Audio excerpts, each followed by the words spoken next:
जो कि भारतीय जनता पार्टी के राष्ट्रीय प्रवक्ता है, उनका अभिनंदन है। स्क्रीन पर अभी नहीं दिख रहे, अलका लांबा है मेरे साथ, कांग्रेस पार्टी की प्रवक्ता है, उनका अभिनंदन है। मेरे साथ इस चर्चा में जुड़ रहे हैं विवेक श्रीवास्तव, नेता हैं लेफ्ट के। मेरे साथ 3 एक्सपर्ट हैं। अशोक वानखड़े साहब हैं, जाने माने चुनावी विश्लेषक हैं। मेरे साथ संजय कुमार है, चुनावी विश्लेषक है। और मेरे साथ सुभ्रास्त्रा है, जो कि जानी मानी लेखिका है और चुनावों पे अपना विश्लेषण करती है, इकोनॉमी पे भी अपना विश्लेषण करती है। आप तमाम लोगों का स्वागत है। इस चर्चा की मैं शुरुआत कर लेता हूं और सबसे पहले संजय जी आप ही से शुरुआत करता हूं। हमने पूरी एक रिपोर्ट निकाली और उस रिपोर्ट के अंदर गुजरात, हिमाचल, त्रिपुरा, मेघालय और नागालैंड 3 महीने में 5 राज्यों में चुनाव हुए, जहां की करीब आबादी 9 करोड़ है। और बीजेपी 429 पे टोटल सीटें लड़ी, 253 जीत के आई। कांग्रेस 408 पे लड़ी, कांग्रेस प्लस, और 76 जीत के आई। ये आंकड़े कहते हैं। इसका आदेश क्या है, इस जनादेश का? देखिए अमीश, कान को आगे से छुए, पीछे से छुए, जिस तरफ से भी छुए, ये जो नतीजे हैं सीधे सीधे, अगर आप सारे विधानसभा चुनाव के नतीजों को एक नंबर्स में देखना चाहें या अलग अलग राज्यों को टुकड़ों में करके देखने चाहें, संदेश बहुत साफ है।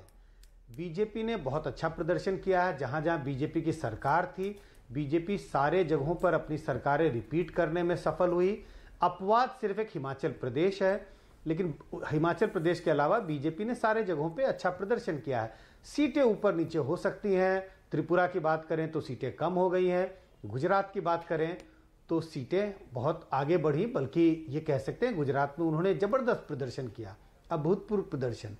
तो कुल मिला के ये साफ दिखाई पड़ता है बीजेपी की पकड़ देश की राजनीति पर और राज्यों की राजनीति पर बनी दिखाई पड़ती है। अब सवाल यह है कि जनादेश बीजेपी के पक्ष में क्यों आ रहा है। इसके कई कारण हैं।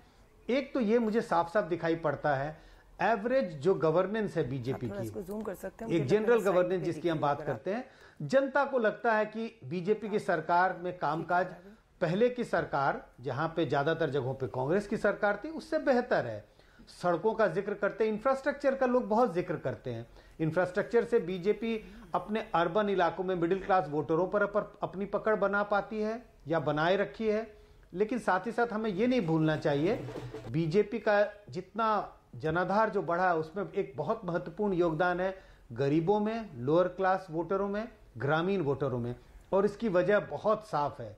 जो तमाम वेलफेयर स्कीम्स हैं और जिसमें खासकर ये जो मुफ्त अनाज देने का स्कीम है, इन वजहों से भी बीजेपी ने अपना जनाधार ग्रामीण और गरीब मतदाताओं के बीच में बढ़ाया है। ये सब कुल मिला के इसके नतीजे जो हैं वो इलेक्टोरल वर्डिक्ट में हमें दिखाई पड़े। जिन राज्यों का आपने जिक्र किया, बीजेपी ने जबरदस्त प्रदर्शन किया है। जी, मैं